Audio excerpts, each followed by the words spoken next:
ปลายฝนต้นหนาวแต่ละบ่อนแต่ละท้องถิ่นเก็บเกี่ยวข้าวหน้ากันแล้วเบิดละบ่แต่ละคนคือสิได้หลายอยู่เนาะปีนี้เนาะสบายดีมาพบกับหนุ่มพิการเช่นเก่าเช่นเคยมื้อนี้อุดมใส่เฮาค่อนข้างว่าเย็นหลายฟ้าบดอึมครึมแต่เช้าๆแต่ละบ่อนแต่ละแขวงเดหนาวละบ่คอมเมนต์มาลิ้นนำกันเด้อเส้นเก่าเส้นเดิมหลังจากส่งลูกส่งเมียไปโรงเรียนเฮาก็มีหน้าที่เฝ้าเรือนตามเคยสูตรเก่าเนาะ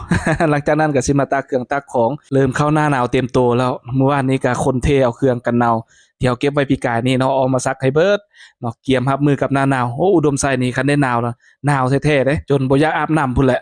ขาก็ทั้งเจ็บทั้งปั่นโลดแหละเป็นฤดูที่ทรมานที่สุดสำหรับคนพิการ หลังจากที่ว่าตากเครื่องตากของแล้วเนาะก็สิมาปิ้งศีลปิ้งหยังเพื่อจะเอาไปส่งเข้าให้เมียเอาเข้าไปส่งให้เมียอยู่ที่โรงเรียนเนาะเพิ่นมีเวลาเวลาจำกัดตอนสวยก็สิมาเฮือนก็ไปโรงเรียนก็สิบ่ทันได้พักผ่อนได้พักหยังก็เลยกินข้าวน้ำมูน้ำขู่อยู่โรงเรียนเลยเนาะส่วนเฮาก็สิเป็นพ่อครัวแต่งกินแล้วก็ห่อข้าวห่อน้ำแล้วก็สิเอาไปส่งให้เนาะ พอดีมีขาเป็ดอยู่ตู้เย็นหน่อยนึงก็เลยเอามาปิ้งเลยเนาะ ความมันความหยังบ่ให้เว้าเลยปิ้งจนไฟลุกฟุบๆหลังจากปิ้งสุกแล้วก็สิเอามาตัดเป็นตอนแบบนี้เนาะเพราะเฮาก็สิแบ่งกินตอนสวยแดเพราะเพิ่นบ่มาเฮือนเฮาก็บ่มีอันกินได้ หยังลูกหยังเต้าแดเนาะหลังจากที่ว่าซับเป็นตอนแล้วก็สิเอาแบ่งใส่กับตัวนี้เป็นกับอนาสเตนเลสเนาะกับใส่ของกิน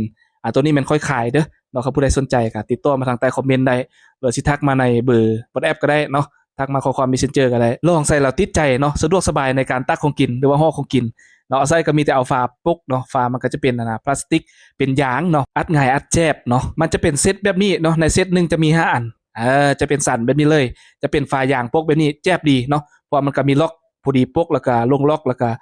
อากาศก็บ่เข้าเลยจะถนอมของกินเฮาได้ดีเนาะจะเก็บรักษาอุณหภูมิของกินเฮาได้ดีเพราะมันเป็นเนื้อสเตนเลสเนาะมันจะเย็นเฮาใส่เข้าไปกินอยู่ไร่อยู่นาบ่ไปกินข้าวป่าบ่เนาะหรือว่าห่อเข้าให้ลูกให้เต้าไปกินอยู่โรงเรียนห่อเข้าไปกินอยู่ห้องการ เอาใส่เครื่องกินที่เฮาแต่งกินเหลือหรือว่ากินบ่เบิดเอาใส่ตู้เย็นถือว่าตอบโจทย์เลยตัวนี้ที่สำคัญเก็บเมียนง่ายเนาะบ่เกะกะเวลาเฮาทำความสะอาดก็ง่ายดีสุดนึงมี5อันราคา 55,000 กีบเด้อหลังจากที่ห่อของกินแล้วก็สิมาห่อเข้าต่อเนาะจะใส่ถุงยางไปเลยว่าสิใส่ตัวท่าสเตนเลสหั่นก็เพราะยังบ่ได้ล้างเทื่อขี้คร้านไปล้างก็เลยห่อใส่ถุงยาง ก็สิได้ประมาณนี้เนาะเข้ากับปิ้งเป็ดก็หวังว่าสิแซ่บนั่นแหละให้เพิ่นไปกินสามัคคีนำหมู่เพิ่นอยู่โรงเรียนเนาะหลังจากที่ห่อแล้วก็ไปกันเลยเกียมเครื่องเกียมของขึ้นรถเนาะก็สิได้ประมาณนี้ ทั้งน้ำทั้งของกินทั้งข้าวเนาะก็จะเฮ็ดแบบนี้เฮ็ดแบบนี้ทุกมื้อเนาะตอนนี้ก็มาฮอดโรงเรียนแล้วเนาะถือว่า3แม่ลูกเพิ่นเป็นนักเรียนเบิดทั้ง3 ในระยะนี้เอาค่อนข้างว่าลำบากได้หน่อยนึงเนาะก็ได้ตื่นเช้านึ่งข้าวนึ่งน้ำแต่งอยู่แต่งกินเนาะเวลาเพิ่นฟ้าวไปโรงเรียนเอาลูกเอาเต้าไปส่งไปรับแล้วบางเทื่อก็แม่นเพิ่นเลิกโรงเรียนมาทันเพิ่นก็มารับลูกอยู่โรงเรียนกลับมาเรือนเนาะบางเทื่อเพิ่นเลิกช้าเฮาก็สิเป็นผู้ไปรับก็ได้เฮ็ดแบบนี้ผลัดเปลี่ยนกันไปเนาะแล้วอดทนเอากันไปแบบนี้มันก็อาจสิลำบากแด่เนาะแต่เฮาก็สามัคคีกัน ปรองดองกันเนาะพากันเฮ็ดพากันสร้างมันฮักสิผ่านแนวทุกข์แนวยากก็บ่มีหยังสิหนักหนาสำหรับพวกเฮาแล้วเนาะเพราะผ่านมาได้7-8 ปีแล้วสำหรับเป็นพิการนี่ก็หนักส่ำใดก็พากันผ่านมาได้เนาะ จังได๋ก็ฝากเพื่อนๆครับผู้ใดได้เห็นคลิปนี้ก็พากันฝากกดไลค์กดแชร์กดติดตามเพจใหม่เด้อหลังจากที่มาส่งข้าวเมียก็สิไปรอท่ารับลูกตามเคยเนาะ